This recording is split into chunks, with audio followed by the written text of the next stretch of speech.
Medical സ്റ്റാൻഡേർഡാണ്. അപ്പം നമ്മൾ ഓരോ പോസ്റ്റിനും കൃത്യമായിട്ടുള്ള മെഡിക്കൽ സ്റ്റാൻഡേർഡ് റെയിൽവേയുടെ ഭാഗത്തു നിന്ന് അനൗൺസ് ചെയ്യാറുണ്ട്. ഇനി നമ്മുടെ സിഗ്നേച്ചർ കൊടുക്കുന്ന സമയത്ത് സിഗ്നേച്ചർ റണ്ണിങ് ഹാൻഡ് റൈറ്റിംഗിൽ തന്നെ കൊടുക്കാൻ ശ്രദ്ധിക്കുക. അത് ക്യാപിറ്റൽ ലെറ്ററിലോ അല്ലെങ്കിൽ ബ്രേക്കേജ് ഇട്ടോ കൊടുക്കരുത്. റണ്ണിങ് ഹാൻഡ് റൈറ്റിംഗ് തന്നെ നിങ്ങൾ സിഗ്നേച്ചർ അപ്ലോഡ് ചെയ്യാനായിട്ട് ശ്രദ്ധിക്കുക.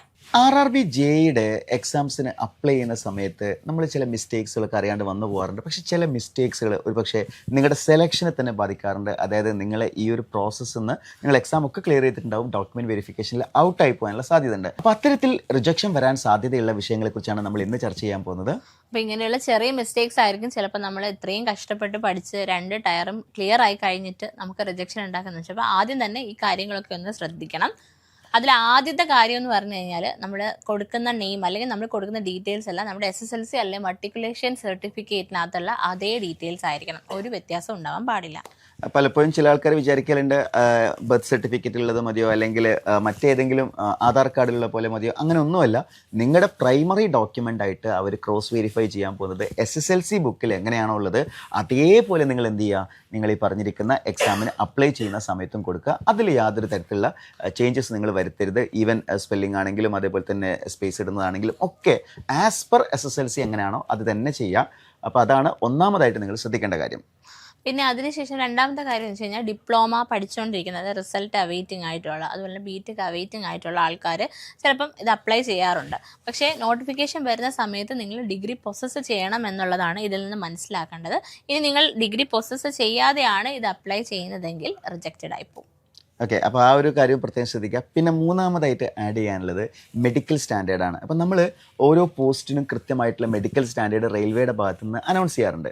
അപ്പം നമ്മളിത് അറിയാതെ ഒരു പക്ഷേ നമ്മൾ മെഡിക്കൽ സ്റ്റാൻഡേർഡ് ഒരു പക്ഷേ നമ്മളിത് C1 ആയിരിക്കും. എന്നാൽ നമ്മൾ A1 കാറ്റഗറിയിൽ B1 കാറ്റഗറിയിലോ അല്ലെങ്കിൽ A2 കാറ്റഗറിയിലുള്ള ഒരു പോസ്റ്റിലേക്ക് നമ്മൾ അപ്ലൈ ചെയ്ത് കഴിഞ്ഞു. നമ്മളിപ്പോൾ C1 കാറ്റഗറിയിലുള്ള പോസ്റ്റ് നമ്മൾ വിചാരിക്കുകയാണ് അത് അപ്ലൈ ചെയ്യേണ്ടതെന്ന് വിചാരിച്ച് നമ്മൾ ആ ഒരു A2 B2 നമ്മൾ അപ്ലൈ ചെയ്ത് കഴിഞ്ഞാൽ പിന്നെ നമ്മൾ എന്ത് ചെയ്യാണ്, നമ്മൾ അവിടെ എത്തിക്കഴിഞ്ഞാൽ നമുക്ക് ആ ഒരു പോസ്റ്റ് കിട്ടില്ല എന്ന് മാത്രമല്ല നമ്മൾ അവിടെ റിജക്റ്റ് ആവുകയാണ്. മെഡിക്കലി നിങ്ങൾ അൺഫിറ്റ് ആയി റെയിൽവേ അത് റിജക്ട് ചെയ്ത് വിടുകയാണ് ചെയ്യുന്നത്. അപ്പം അതും റിജക്ഷൻ ആവാനുള്ള മറ്റൊരു കാരണമാണ്. അത് നമ്മുടെ CBT 1 CBT 2 ക്ലിയർ ആയി നല്ല മാർക്കുള്ള ഉദ്യോഗാർത്ഥികളാണെങ്കിൽ പോലും മെഡിക്കൽ ഒരു മെയിൻ റീസൺ ആയതുകൊണ്ട് തന്നെ അത് കാരണം റിജക്റ്റഡ് ആയിട്ടുള്ള ഒരുപാട് ആൾക്കാരുണ്ട്.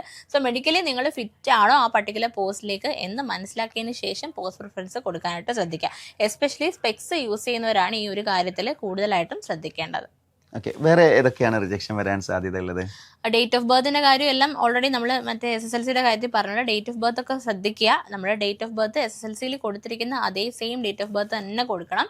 ഇനി നമ്മുടെ സിഗ്നേച്ചർ കൊടുക്കുന്ന സമയത്ത് സിഗ്നേച്ചർ റണ്ണിങ് ഹാൻഡ് റൈറ്റിംഗിൽ തന്നെ കൊടുക്കാൻ ശ്രദ്ധിക്കുക. അത് ക്യാപിറ്റൽ ലെറ്ററിലോ അല്ലെങ്കിൽ ബ്രേക്കേജ് ഇട്ടോ കൊടുക്കരുത്. റണ്ണിങ് ഹാൻഡ് റൈറ്റിംഗ് തന്നെ നിങ്ങൾ സിഗ്നേച്ചർ അപ്ലോഡ് ചെയ്യാനായിട്ട് ശ്രദ്ധിക്കുക. പിന്നെ നിങ്ങൾക്ക് എല്ലാവർക്കും അറിയാം RRB ജെയ് അപ്ലൈ ചെയ്ത് കഴിഞ്ഞാൽ എന്തെങ്കിലും മിസ്റ്റേക്കുകളൊക്കെ വന്നു കഴിഞ്ഞാൽ എന്ത് ചെയ്യാറുണ്ട്, ഒരു മോഡിഫിക്കേഷൻ വിൻഡോ ഓപ്പൺ ആവാറുണ്ട്.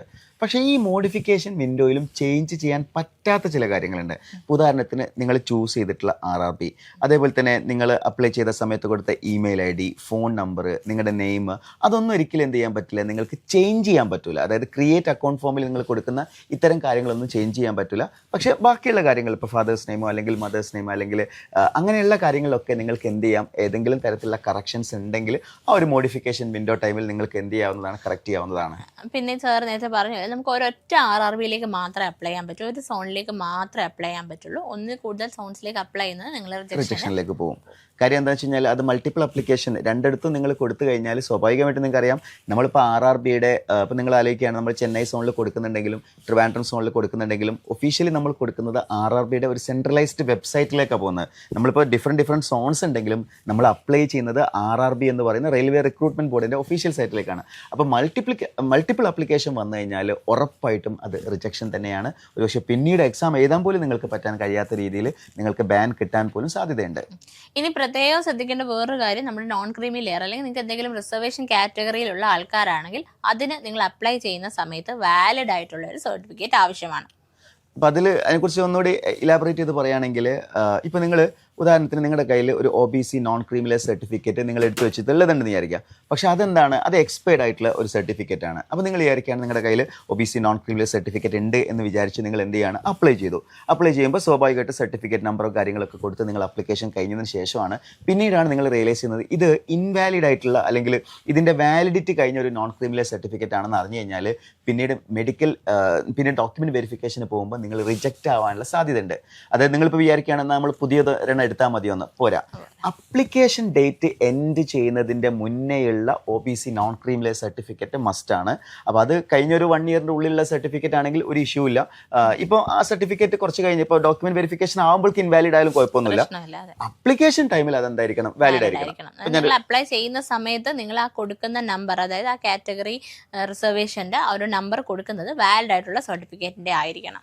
ഉദാഹരണത്തിന് പറയുകയാണെന്നുണ്ടെങ്കിൽ ഇപ്പോൾ നിങ്ങളുടെ കയ്യിൽ ഒരു OBC നോൺ ക്രീമിലെസ് സർട്ടിഫിക്കറ്റ് ഉണ്ട്, വാലിഡ് ആയിട്ടുള്ളത് തന്നെയാണ്. പക്ഷേ അതൊരു അടുത്ത മാസം ഒരു ജനുവരി ഫെബ്രുവരി ആകുമ്പോൾക്ക് ഇൻവാലിഡ് ആകുന്ന ഒരു സർട്ടിഫിക്കറ്റ് ആണെങ്കിൽ പ്രശ്നമൊന്നുമില്ല. കാര്യം അപ്ലിക്കേഷൻ ടൈമിൽ ആ സർട്ടിഫിക്കറ്റ് എന്താണ്, വാലിഡ് ആണ്, അത് തന്നെ കൊടുത്താൽ മതി.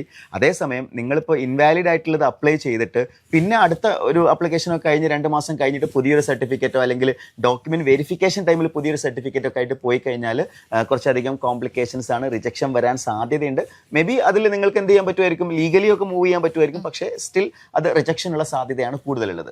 അപ്പോൾ ഇത്രയും ചെറിയ ചെറിയ കാര്യങ്ങളാണ്. പക്ഷേ നിങ്ങൾ ഇതൊക്കെ ശ്രദ്ധിച്ചു കഴിഞ്ഞാൽ നമ്മളൊരു വലിയ അവസരം നമ്മൾ ചെറിയൊരു അശ്രദ്ധ കൊണ്ട് നഷ്ടമാവത്തില്ല. സോ ശ്രദ്ധിച്ച് അപ്ലൈ ചെയ്യുക. കാരണം നിങ്ങളുടെ കരിയർ സെറ്റ് ചെയ്യാൻ പോകുന്ന അല്ലെങ്കിൽ നിങ്ങളുടെ കരിയർ ഏറ്റവും അധികം സെറ്റിൽ ചെയ്യാൻ പറ്റുന്ന ഒരു ഓപ്പർച്യൂണിറ്റി തന്നെയാണ് RRBയുടെ ജൂനിയർ എഞ്ചിനീയർ എന്ന് പറയുന്നത്. അപ്പോൾ ഈ ഒരു അവസരം ഒരിക്കലും നിങ്ങൾ മിസ് ചെയ്യരുത്. നിങ്ങളുടെ നിസ്സാരമായ മിസ്റ്റേക്ക് കൊണ്ട് നിങ്ങളുടെ കരിയർ ഒരിക്കലും നഷ്ടപ്പെടരുത്. അപ്പോൾ എല്ലാവരും സിൻസിയർ ആയിട്ട് നല്ല എഫേർട്ട് എടുത്തിട്ട് തന്നെ നിങ്ങൾ ഈ എക്സാമിന് വേണ്ടിയിട്ട് പ്രിപ്പയർ ചെയ്യുക. ഒരു കൃത്യമായിട്ടുള്ള ഗൈഡൻസോട് കൂടി പഠിക്കാൻ നിങ്ങൾ ആഗ്രഹിക്കുന്നുണ്ടെങ്കിൽ, എൻട്രിയോടൊപ്പം പഠിക്കാൻ ആഗ്രഹിക്കുന്നുണ്ടെങ്കിൽ താഴെ കൊടുത്തിരിക്കുന്ന ഗൂഗിൾ ഫോം ഫില്ല് ചെയ്യുക. അതല്ലെങ്കിൽ താഴെ സ്ക്രോൾ ചെയ്തു വന്ന നമ്പറിൽ കോൺടാക്ട് ചെയ്താലും മതി. കഴിഞ്ഞ RRB JEE എക്സാമിന് പോലും നമ്മൾ 25ഓളം കാൻഡിഡേറ്റ്സ് നമുക്ക് ക്വാളിഫൈ ആയി ഇപ്പോൾ ജോബിൽ കയറാൻ റെഡിയായി നിൽക്കുകയാണ്. അപ്പോൾ അടുത്ത വർഷം നിങ്ങളും അതിൽ ഒരാളാവണം. സോ കേരളത്തിലെ തന്നെ ഏറ്റവും മികച്ച RRB JEE റിസൾട്ട് നമുക്ക് പറയാവുന്ന റിസൾട്ടാണ്. സോ അതുപോലൊരു റിസൾട്ടിലേക്കാണ് നിങ്ങൾ ആഗ്രഹിക്കുന്നുണ്ടെങ്കിൽ ഞങ്ങളോടൊപ്പം പഠിച്ചു തുടങ്ങാം.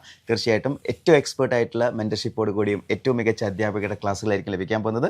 അപ്പോൾ കൂടുതൽ വിവരങ്ങളെക്കുറിച്ച് അറിയാൻ താഴെ കൊടുത്തിരിക്കുന്ന നമ്പറിൽ കോൺടാക്ട് ചെയ്യുക, അല്ലെങ്കിൽ താഴെ കൊടുത്തിരിക്കുന്ന ഗൂഗിൾ ഫോം ഫില്ല് ചെയ്യാം. Thank you.